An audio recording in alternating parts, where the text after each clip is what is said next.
All right, so this is exercise 12.5 on page 1249. So you could get one of two types of problems in your homework or one of two types of problems on the exam for the cash flow statements, operating activity, indirect method.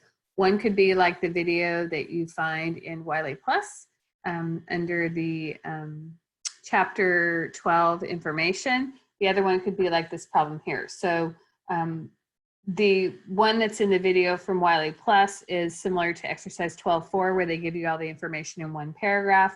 We're going to be doing 12.5 where it's a little bit different. So exercise 12.5, you'll see that it shows two different years of a financial statement, and you'll see the current section of Sun Incorporated's balance sheet at December 31, 2021 and 2022 are presented here. Sun's net income for 2022 was $153,000. Depreciation expense was $27,000. And the instructions on the next page say, prepare the net cash provided by operating activities section of the company's statement of cash flows for the year ended December 31, 2022, using the indirect method. And we're using the indirect method for everything. All right, so the way that this works, the name of the company goes at the top, Sun Incorporated. The next line is going to be a partial statement of cash flows. And it's partial because remember, we're only doing the operating activities. We're not doing the investment and financing. And this is for the year ended December 31, 2022. Okay. All right, so the very first thing that you have on this statement is a very long title, okay, a very long title. And the title is cash, well, this one's not too long, I guess, but cash flows from operating activities, okay, is the first, is the line that comes after the title and date and stuff. Cash flows from operating activities, okay? All right. And so the very first thing that we list is the net income, right? Net income is the first thing that we list there. So we have net income. And in this problem, they told us that the net income was $153,000. Okay, $153,000. And remember, now we're looking over here on the left-hand side of the screen. If you can view this, and you'll see it shows net income. So that's where we start the process at net income. The next thing we do is we have this, this is the long title. And the long title is Adjustments to Reconcile Net Income to Net Cash Provided by Operating Activities. Okay. So that's the really long title that comes next. Trying to get this all to fit on the screen here. Let's see. How am I going to do this? Okay. I'm trying to get it to look a little bit like it's actually going to look, but it's lining up kind of. Check the alignment there. Okay, so that's a little bit more like it's going to look.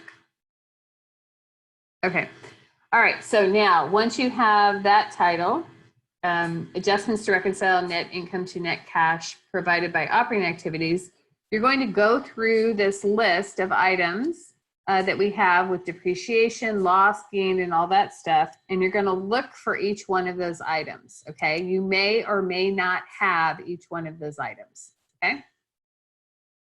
I'm going to do one thing right here just on the formatting, just to make this look really more like it's supposed to.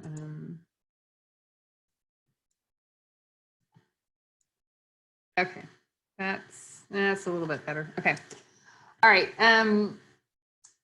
So the first thing we're going to look for is depreciation expense. Does the problem have any depreciation expense? So if we look through the problem, we see in the paragraph section, it says depreciation expense was $27,000. And the list of activities shows us that if there's depreciation expense, we're going to add that in. We're going to add that back in. So we're going to put depreciation expense.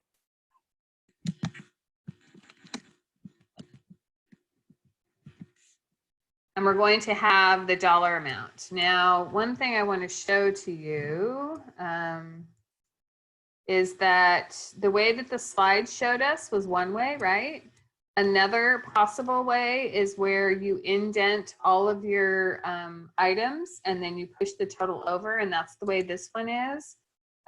You'll know that by where your boxes are located. So once I do this one, you can look at it and see how it's different than the other one.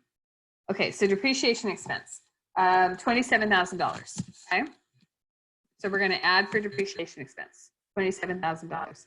The next thing you're gonna look for is there a gain or is there a loss, okay? So you have to go through the whole paragraph section and see, does it talk about a gain or a loss anywhere there? There's no talk about any gain or loss. You would then look down in the financial statement below. Does it talk about a gain or a loss anywhere there? And there's no gain or loss anywhere. So if there's no gain or loss, you don't list those in your list on the financial statement. And you'll know if you list them and it's not supposed to be there because you won't have enough boxes for the stuff you actually have. Okay.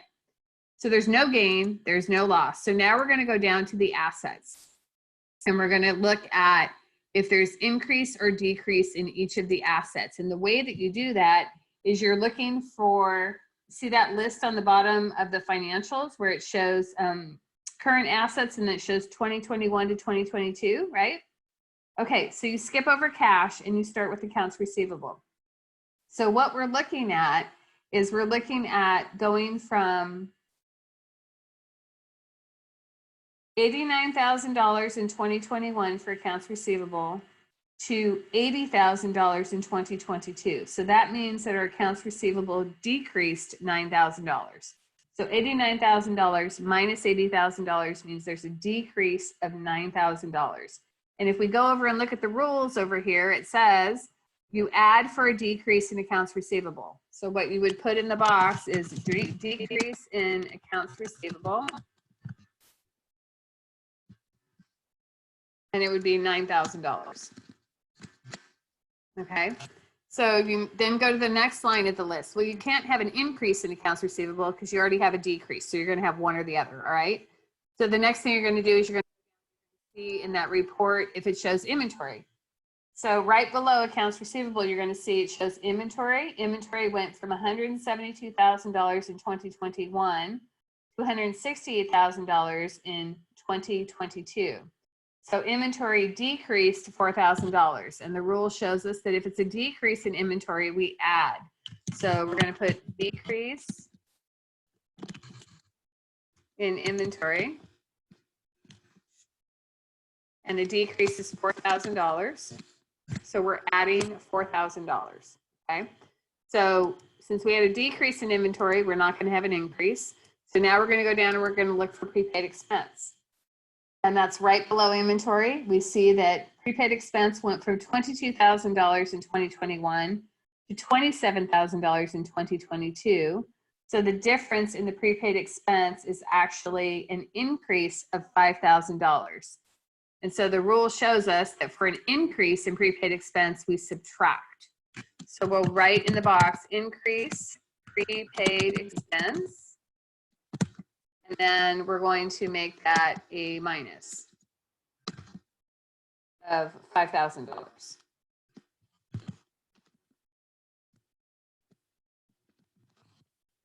So minus $5,000. We are then going to go to our liabilities. And we see here that we're looking for our payables, right? So if we go down below the prepaid expense, we go down, we see current liabilities. We see accrued expense payable, okay?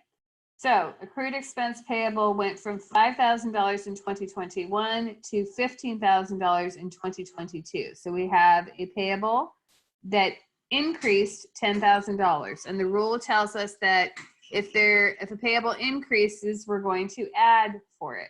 So we are going to type the words increase in accrued expenses payable.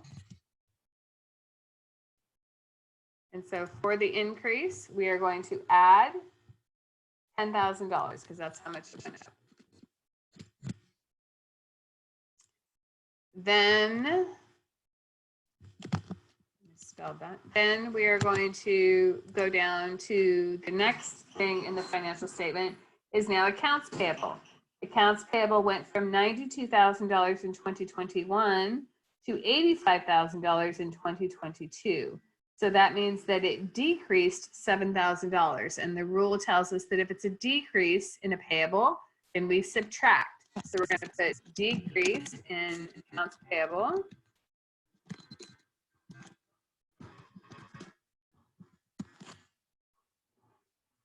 Decrease in accounts payable. And the difference is $7,000. So we are going to put a decrease of $7,000. We're going to subtract that. Okay.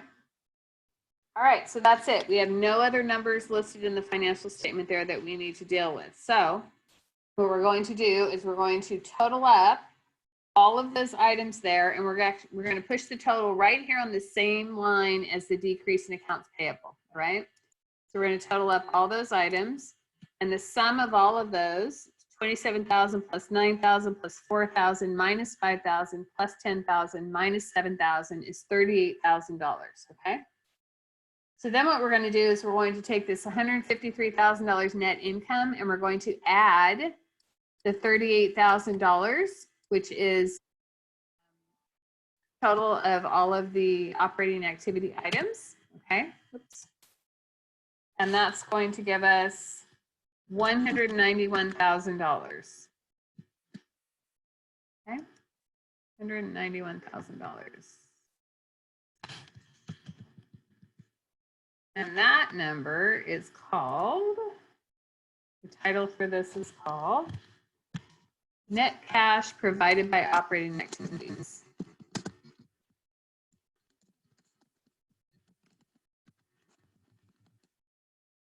All right, net cash provided by operating activities. And I'm going to do a quick spell check while you're writing it down because I'm typing fast and I'm making spelling mistakes.